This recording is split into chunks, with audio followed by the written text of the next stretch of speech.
Mente afiada. Sanjay Gupta. Desenvolva um cérebro ativo e saudável em qualquer idade. Uma visão abrangente do melhor que a ciência tem a oferecer para preservar e melhorar a memória. Uma fonte genuína de conhecimento prático. Kirkus Reviews. Primeiro lugar na lista do The New York Times. Um audiolivro do canal Subconsciente por Anthony L. Salles. O neurocirurgião Sanjay Gupta conversou com os mais renomados cientistas do mundo para derrubar mitos comuns sobre o envelhecimento e sugerir hábitos simples capazes de postergar e reverter os efeitos do tempo.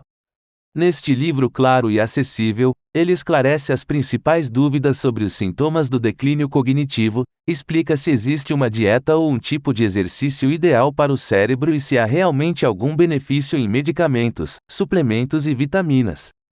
Você vai descobrir o que podemos aprender com pessoas que estão na casa dos 80 e 90 anos sem sinais de perdas cognitivas, além de encontrar informações valiosas sobre as doenças cerebrais, em especial o Alzheimer. Acima de tudo, Gupta traz uma visão encorajadora e otimista para quem deseja se prevenir ou para quem está lidando com as dificuldades trazidas pelo declínio das funções mentais. Autoavaliação. Você corre risco de declínio cerebral? Nos últimos anos, passei um bom tempo transformando em orientações práticas as melhores pesquisas sobre o cérebro baseadas em evidências. Utilizei conversas formais e informais com colegas e outros especialistas do mundo da neurociência e do desempenho humano.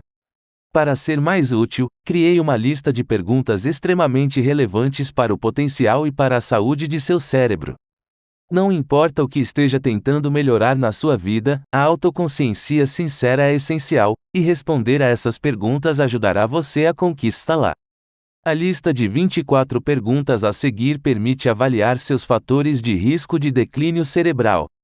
Quase todos eles são modificáveis, portanto não entre em pânico se responder sim a alguma pergunta. A meta não é assustá-lo. Lembre-se, não acredito que a tática do medo funcione.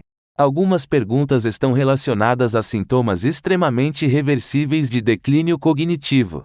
A privação crônica de sono, por exemplo, pode causar um volume estonteante de perda de memória que até parece o início da demência.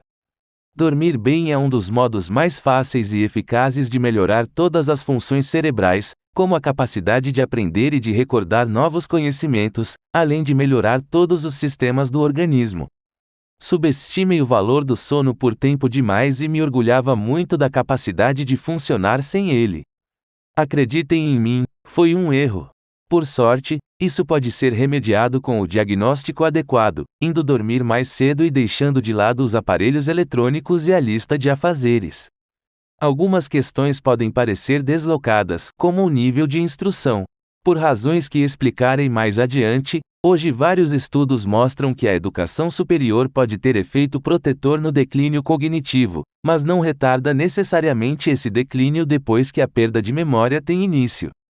Em outras palavras, as pessoas com mais anos de educação formal, ou seja, na universidade e na pós-graduação ou com nível cultural mais elevado têm menor risco de demência do que quem tem menos anos de educação formal, mas isso não importa tanto quando a demência começa a se desenvolver. No entanto, mais do que tudo, quero que você entenda que tipo de comportamento influencia em sua saúde mental, agora e no futuro. Isso é importante. Como neurocirurgião, conheço a satisfação que podemos ter com soluções instantâneas, mas você verá que algumas dessas mudanças comportamentais são eficazes e precisas em termos de melhora rápida.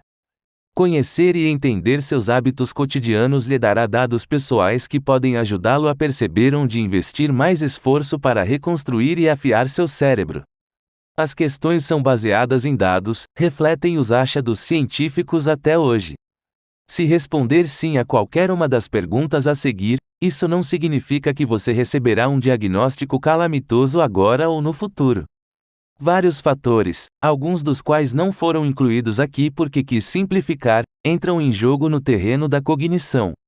Assim como há quem fume por toda a vida e nunca desenvolva câncer de pulmão, haverá pessoas que convivem com muitos fatores de risco acentuado de declínio cerebral e nunca o apresentam. Alguns desses fatores de risco são discutíveis e serei transparente a esse respeito, inclusive quanto às recomendações também discutíveis. Ainda assim, é útil conhecer todos os possíveis fatores de risco para os quais há bons indícios, além daqueles que os pesquisadores vêm examinando e que devem se comprovar no futuro. Quero lhe oferecer tanto o conhecimento quanto o pensamento que ajudou a criar esse conhecimento. 1. Você sofre de alguma doença ligada ao cérebro hoje ou já recebeu diagnóstico de perda cognitiva leve? 2. Você evita exercício intenso? 3. Passa a maior parte do dia sentado? 4. Está acima do peso ou obeso? 5. Você é mulher? 6. Tem diagnóstico de doença cardiovascular? 7. Tem algum transtorno metabólico, como pressão alta, resistência à insulina, diabetes ou colesterol alto? 8. Já recebeu diagnóstico de alguma infecção capaz de provocar inflamação crônica com efeito neurológico, como doença de Lyme, herpes, sífilis? 9. Toma remédios com efeito cerebral possível e conhecido, como antidepressivos, ansiolíticos, medicamentos para baixar a pressão, estatinas, inibidores da bomba de prótons ou antihistamínicos. 10. Já sofreu traumatismo craniano em acidentes ou esportes de impacto? Recebeu diagnóstico de concussão? 11. Você fuma ou já fumou? 12. Tem histórico de depressão? 13. Tem pouco envolvimento social com os outros? 14. Seus anos de educação formal terminaram no ensino médio ou antes? 15. Sua alimentação é rica em produtos industrializados, adoçados, gordurosos e pobre em cereais integrais, peixe, nozes, amêndoas e castanhas, azeite e frutas, legumes e verduras frescos. 16. Você convive com estresse crônico constante? Todo mundo tem estresse. Falo do estresse que parece constante ou presente na maior parte do tempo e com o qual é difícil lidar. 17. Tem histórico de beber em excesso?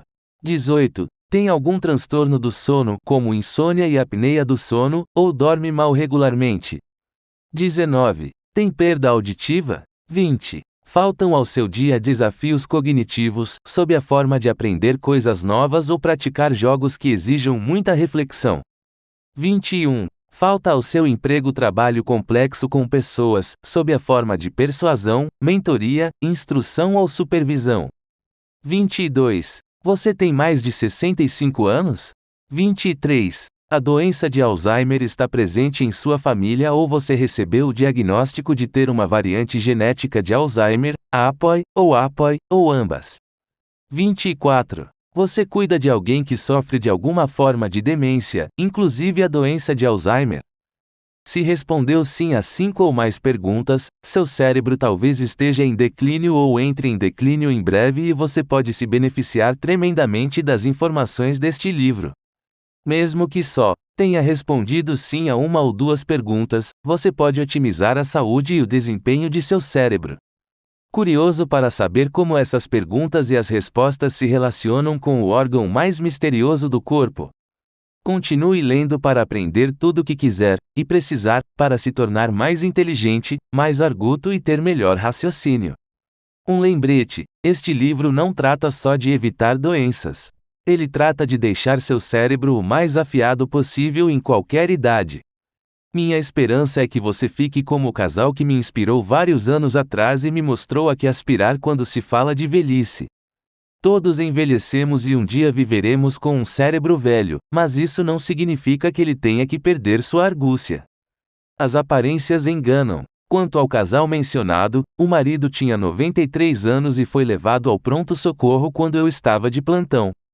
Quando o chefe da residência me falou do paciente em grave declínio neurológico, sua idade avançada me preocupou. Francamente, achei que ele era velho demais para passar por uma cirurgia, caso precisasse.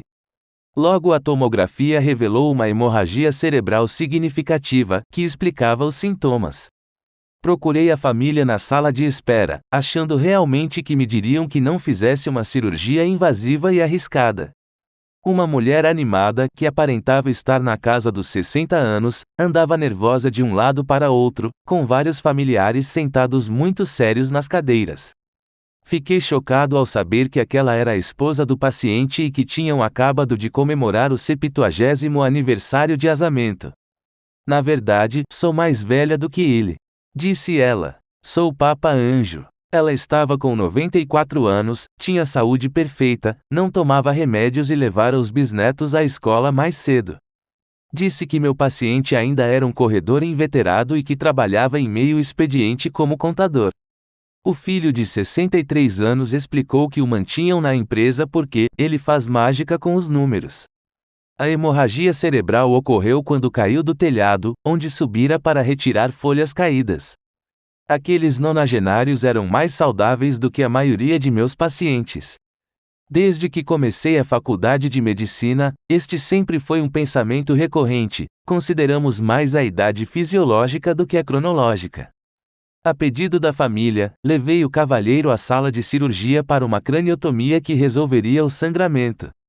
Antes de fechar a dura mater, a camada externa do cérebro, levei alguns instantes inspecionando atentamente o cérebro e o que vi me surpreendeu. Como ele era inteligente, ativo e cognitivamente intacto, eu esperava ver um cérebro grande, pulsante, robusto, com aparência saudável. Mas aquele era um cérebro de 93 anos. Mais encolhido, com sulcos profundos indicadores da idade.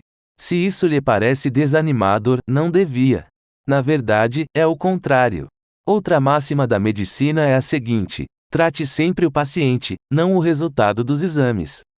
Sim, é claro que o cérebro envelhecera, ele tinha 93 anos. Mas o cérebro, talvez mais do que todos os outros órgãos do corpo, pode ficar mais forte no decorrer da vida e se tornar mais robusto do que no passado. Nunca esquecerei essa experiência. Parecia haver total desconexão entre o cérebro que eu fitava e o homem que portava o crânio em que ele habitava. Meu paciente se recobrou rapidamente. Quando o visitei mais tarde, recuperando-se na UTI, perguntei-lhe como o evento todo o afetara. Ele sorriu e respondeu: a maior lição que tiro disso é não tentar mais retirar as folhas do telhado. Repito, este livro não trata só de evitar doenças. Ele trata de deixar seu cérebro o mais afiado possível em qualquer idade. Parte 1. O cérebro. Conheça sua caixa preta interior. Nos segundos necessários para você ler esta frase, seu cérebro irá disparar um número milagroso de sinais elétricos para mantê-lo vivo, respirando, se mexendo, sentindo, piscando e pensando. São informações que zunem por seus bilhões de neurônios e viajam mais depressa que um carro de corrida. O cérebro humano é um órgão extraordinário, uma maravilha evolutiva. É possível que abrigue um número de conexões superior ao número de estrelas nas galáxias conhecidas. Cientistas disseram que o cérebro é a coisa mais complexa já encontrada. Um dos descobridores do DNA chegou ao ponto de chamá-lo de a última e mais grandiosa fronteira biológica, afirmando ele, desnorteia a mente. Que nosso cérebro esculpe quem somos e o mundo que vivenciamos. Ele cria nossas experiências cotidianas das que nos trazem alegria, assombro e conexão com outros seres humanos até aquelas complexas em que temos que tomar boas decisões, planejar e nos preparar para o futuro. Ele até mesmo conta histórias enquanto dormimos, sob a forma de sonhos, e sabe se adaptar aos ambientes, indicar a hora e formar lembranças.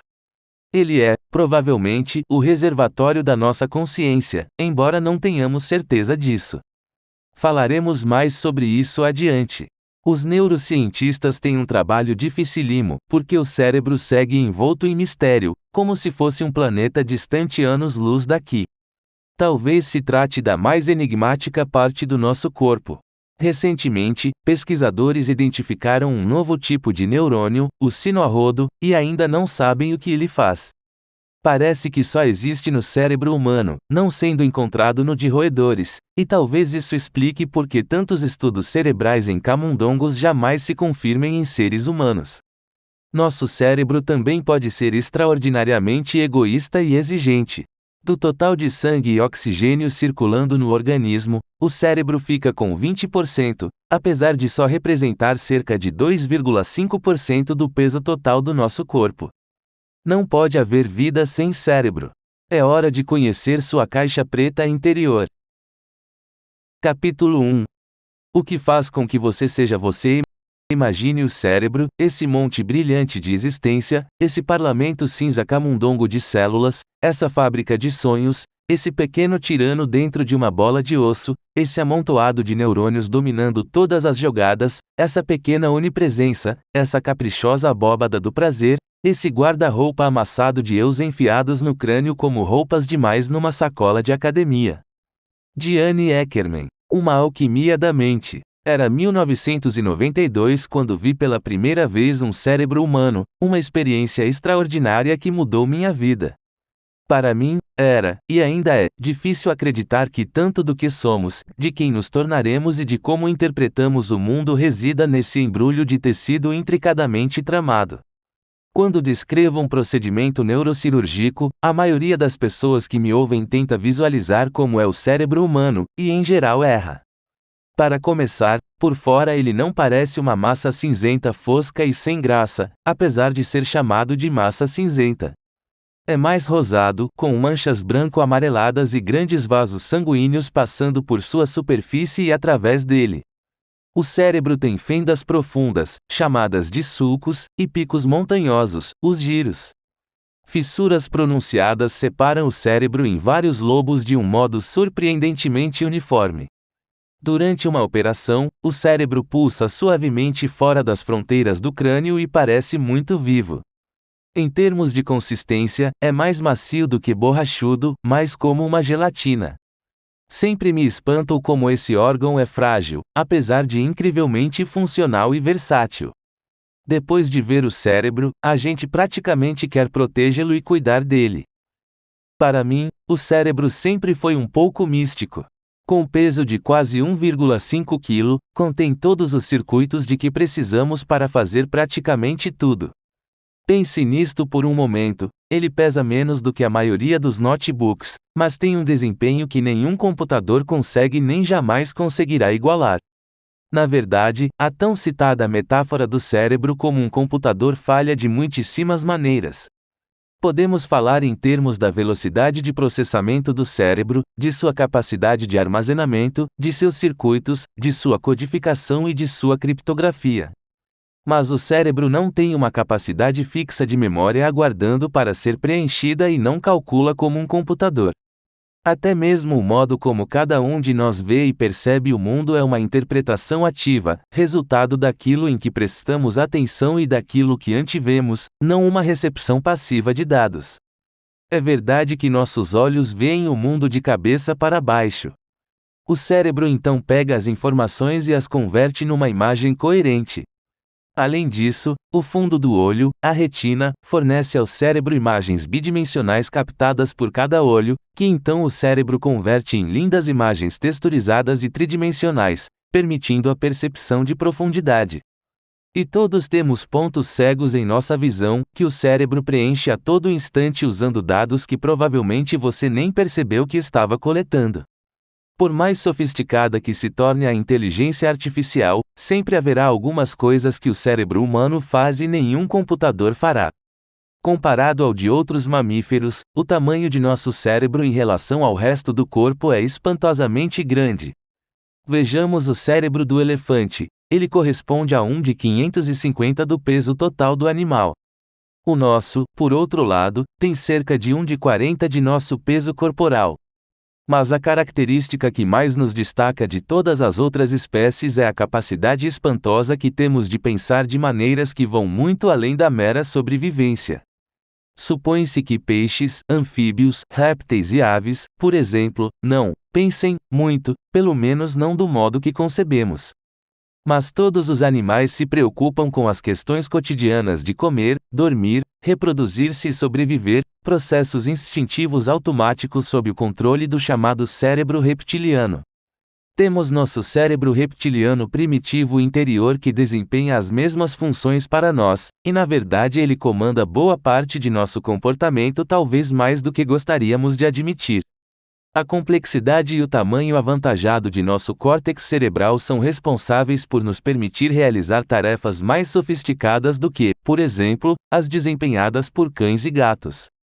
Podemos usar a linguagem com mais sucesso, adquirir habilidades complexas, criar ferramentas e viver em grupos sociais graças a essa camada do cérebro parecida com uma casca de árvore. Córtex significa casca em latim e, nesse caso, é a camada externa do cérebro, cheia de dobras, cristas e vales. Como o cérebro se dobra várias vezes sobre si mesmo, sua área é muito maior do que parece, um pouco mais de 1.800 centímetros quadrados, em média, embora os cálculos exatos variem, ou seja, ele se espalharia sobre uma página ou duas de um jornal de tamanho padrão. Provavelmente, em algum ponto no fundo dessas fendas fica a sede da consciência. Que papo cabeça!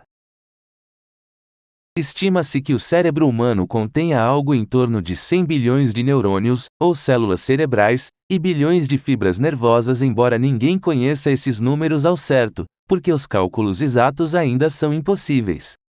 Esses neurônios estão ligados por trilhões de conexões chamadas sinapses.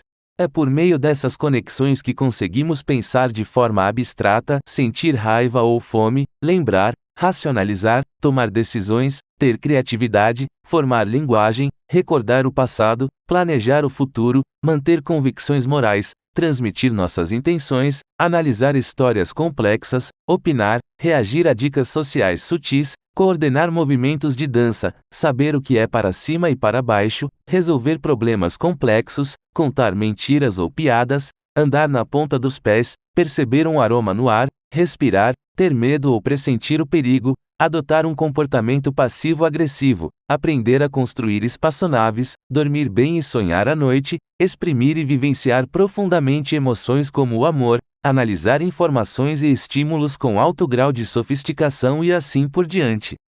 Além disso, somos capazes de executar muitas dessas tarefas ao mesmo tempo. Talvez você esteja lendo este livro bebendo alguma coisa, digerindo o almoço, planejando em que momento deste ano irá arrumar a garagem, pensando nos planos do fim de semana no fundo da mente, além de estar respirando, entre muitas outras coisas. Cada parte do cérebro serve a um propósito definido e especial, e essas partes se interligam para funcionar de maneira coordenada. Esse último fato é fundamental para nosso novo entendimento do cérebro. Quando eu estava no ensino médio, acreditava-se que o cérebro era segmentado por finalidade, uma área para o pensamento abstrato, outra para colorir dentro das linhas, outra ainda para formar a linguagem.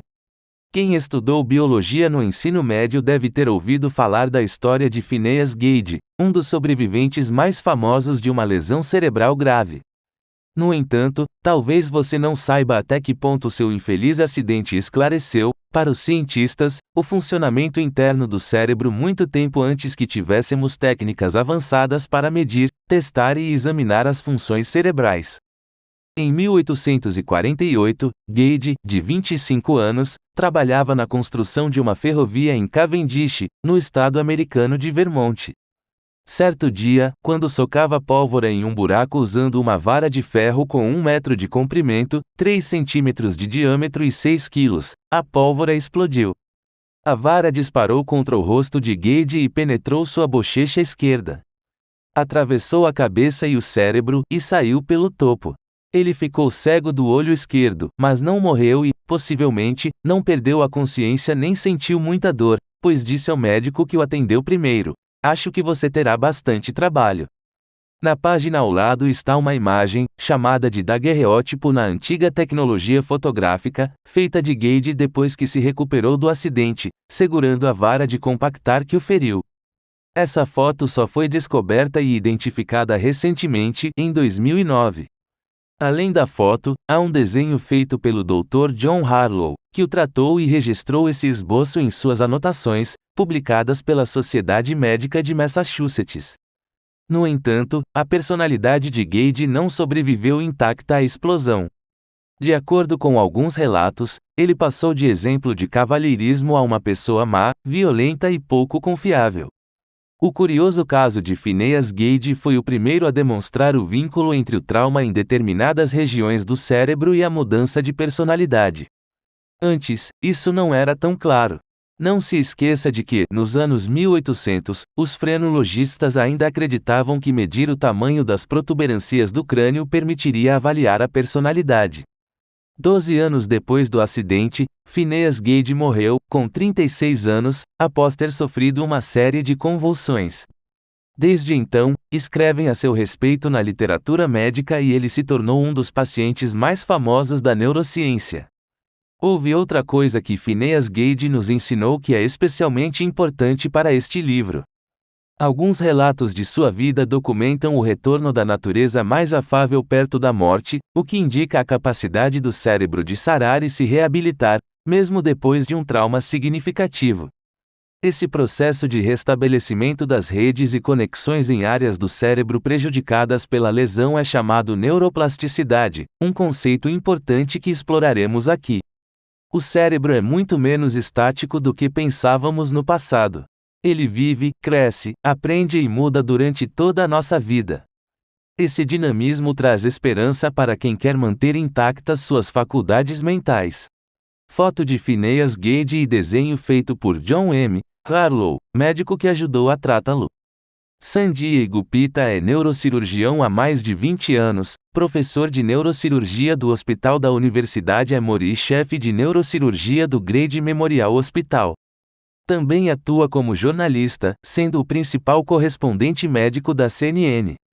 Já ganhou diversos prêmios, entre eles o Emmy, o Peabody e o Dupont, equivalente ao Pulitzer para rádio e TV.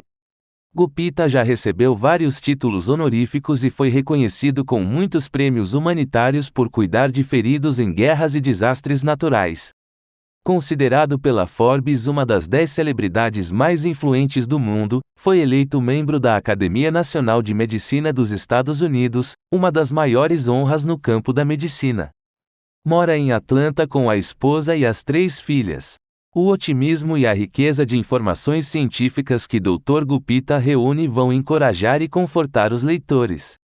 Publishers Weekly. Mantenha sua mente jovem, saudável e ativa com estratégias práticas para fortalecer seu cérebro e as mais relevantes informações científicas sobre o assunto. Editora Sextante. Canal Subconsciente por Antonielle Salles.